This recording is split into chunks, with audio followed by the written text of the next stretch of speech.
Daf Mem Aleph from at base, 7 lines from the top. Rav Chisda Ram Nuna Havayasim Sudos. They were sitting together and eating together. Aisul Kamayu Tamar reminded they brought before them dates and pomegranates. Now, as we mentioned before, the priority in making the bracha is Zayin Minim. Now here, both of these are from the Zayin Minim. You have both the dates and pomegranates are from the Zayin Minim.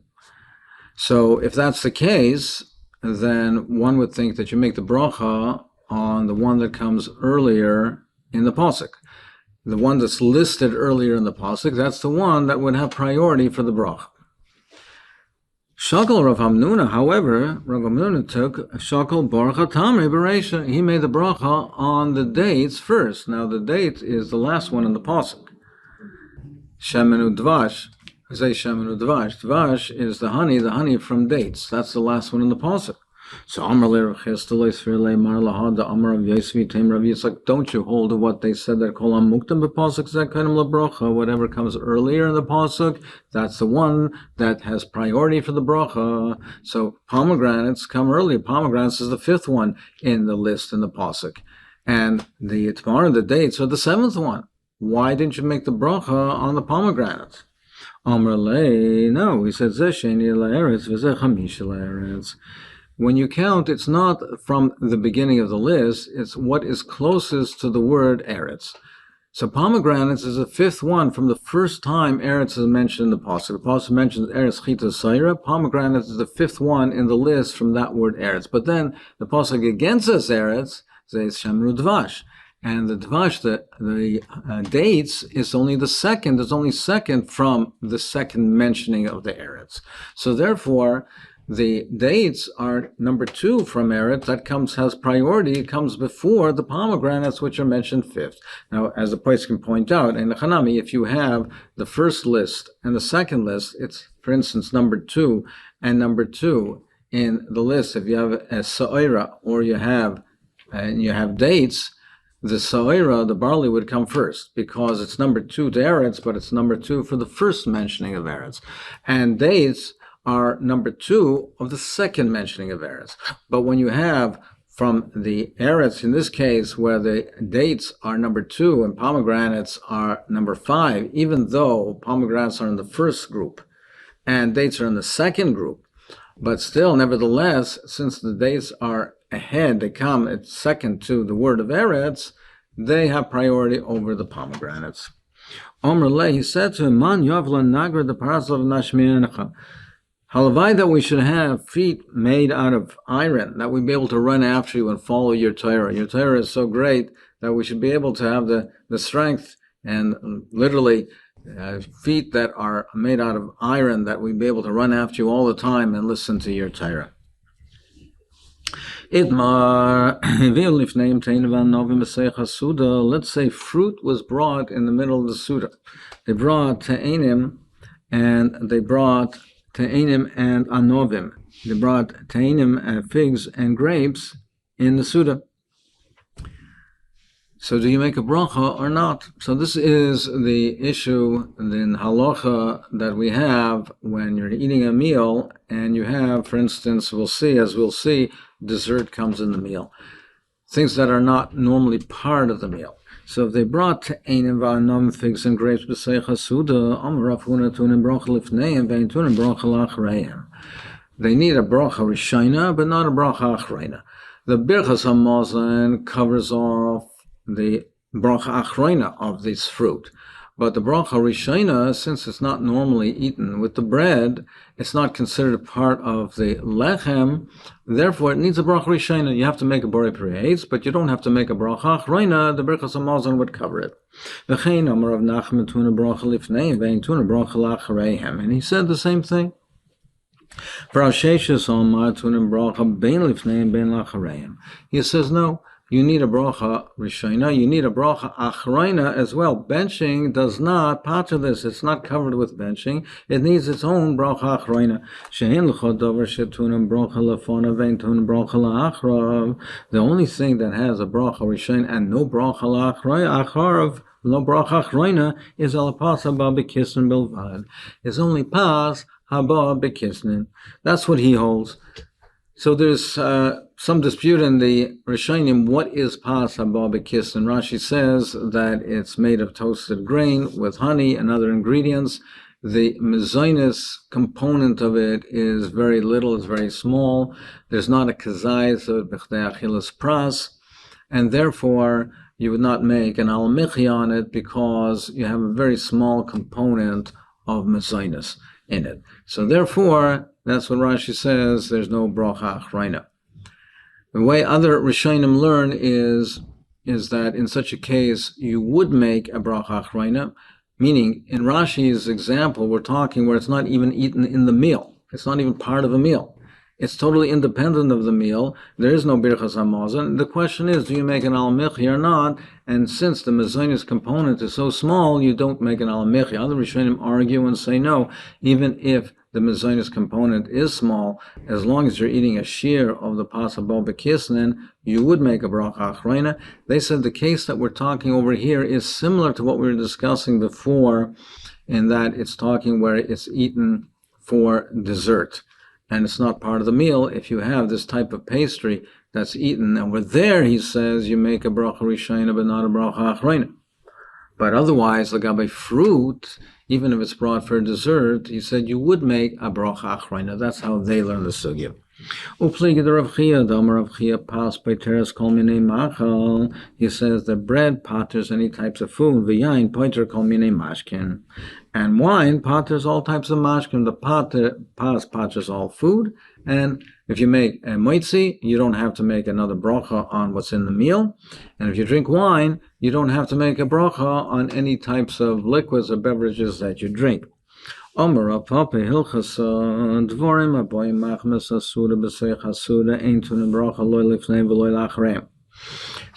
there is quite a difference in opinion on how to learn what Rav Papa says. Rashi seems to be learning that he's saying if you eat something with bread, you don't need a bracha rishayna, you don't need a bracha achreina. If you're eating with bread, it becomes toffel to the bread, which other Rishonim argue with and say that that is a davar pashut. That isn't something that Rav Papa should say. That's a clear halacha that's mentioned in the Mishnah. That's not something that has to be mentioned. And Kolponim Rashi learns that he's saying that something that comes, that's eaten with bread, doesn't need a bracha rishon or bracha achreina.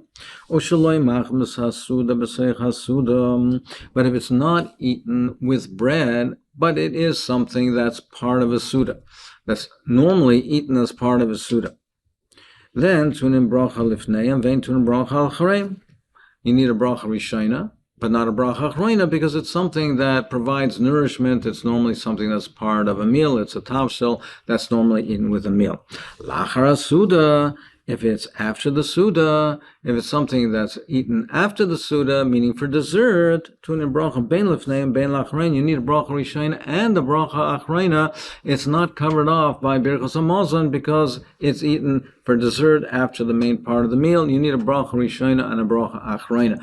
That seems to be the way Rashi is learning. Many Rishonim do not learn that way, and lahalacha we don't paskin that way. The way Taisa says that another Rishonim is as follows: something that comes b'seicha suda, something that's eaten within the suda, it's normally eaten as part of the suda, then you don't need a bracha rishon or bracha achreina. So any type of tavshel, any type of food that's eaten for nourishment is normally part of the suda, you don't make a bracha rishon or bracha achreina. Something that's brought for dessert, like the fruit, etc., it's brought for dessert, like fruit, then you need a bracha rishon and not a bracha achreina. Something that comes after the meal, what it means to say is, if you already have now been misalik the pas, you remove the bread from the table. And the custom was in those days that that's what they used to do. They used to remove the bread from the table. If they remove the bread and already now they're eating something after the meal is over, they have something after the meal where the bread is already removed, then the meal is over, you need a bracha rishona, bracha achreina. Taisa says, however, that is not nageya nowadays because even things that we eat at the end of the meal, they're dessert. But we're not masalik the pas. We don't remove the bread from the table and completely remove the bread and our Masechet das from it. So therefore, Tosfos says this last halach is not negain nowadays. And this is the basis of what we have, la halacha l'maisa, that things are eaten during the meal, even if they're not eaten with bread, whether they're eaten with bread or not, but they're part of the main meal. You do not need a bracha, not before, not after. Dessert, you need a bracha rishona and not a bracha achrona. Shalu has been saying, ma amud vorim aboy machmas hasuda b'seich hasuda eina tuim bracha loy lifneim v'loy achreim. Why do we say that things that come in the meal do not need a bracha rishona, bracha achrona? Amar lahem hoilu pas peitrosa, because it's part of the pas paters it. It's we made a bracha on the pas, and therefore anything that you derive nourishment from is included part and parcel of that bracha. Why don't you say the same thing by wine? Say that it's part of the meal. Pas paters everything in the meal, so it should pater the wine itself also. But however, we don't say that. We say on wine you do have to make a separate bracha, even if it's within the meal. Moratza shiny yayin the gaire bracha la'atzma. Wine is different. Wine has its chashivas. Wine is a special bracha. It requires its own special bracha. Since it has that chashivas, then we say you have to make a bracha on wine. And even if it comes within the meal, pas does not pater it. You have to make separate bracha on the wine. Rav Huna achol klesa rifte b'nei klosa bekava. Rav Huna, as Rashi explains, he ate 13 breads of pasa baba kisnin. Pasa baba kisnin, like we said before, is a little bit of mezainis. It's mixed with different ingredients, honey or nuts, things of that nature. It's normally eaten as a snack. It's not normally eaten as a bread, as a staple. Now he had an enormous quantity of it. Tleisa rifte, 13 of these loaves, of these cakes. Each one, there is 3 of them to a kav. A kav is 24 bayim. Each one was the size of 8 eggs, 8 bayim, times 13, 104 bayim, an enormous amount, a huge amount of it.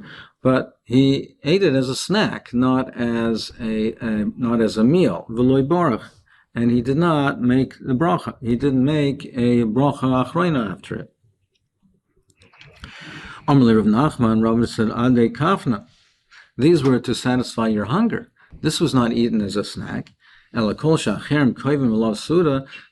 if you ate it as a snack, but it's a quantity that other people would make a suda on that, sorach levorach. You have to make a bracha rishon, a bracha achrona. You have to make hamoitzi, and you have to bench. So this is the source of the bracha, the halacha rather, that we have, that if a person is kaveh suda on mezainis, he has a large quantity of cake items, mezainis items that normally one would not make hamoitzi and berachas hamazon. Normally one would make a mezainis on it. But if it's a large quantity that people would be kaveh suda, would make a meal out of it, then you do have to make hamoitzi and you do have to bench.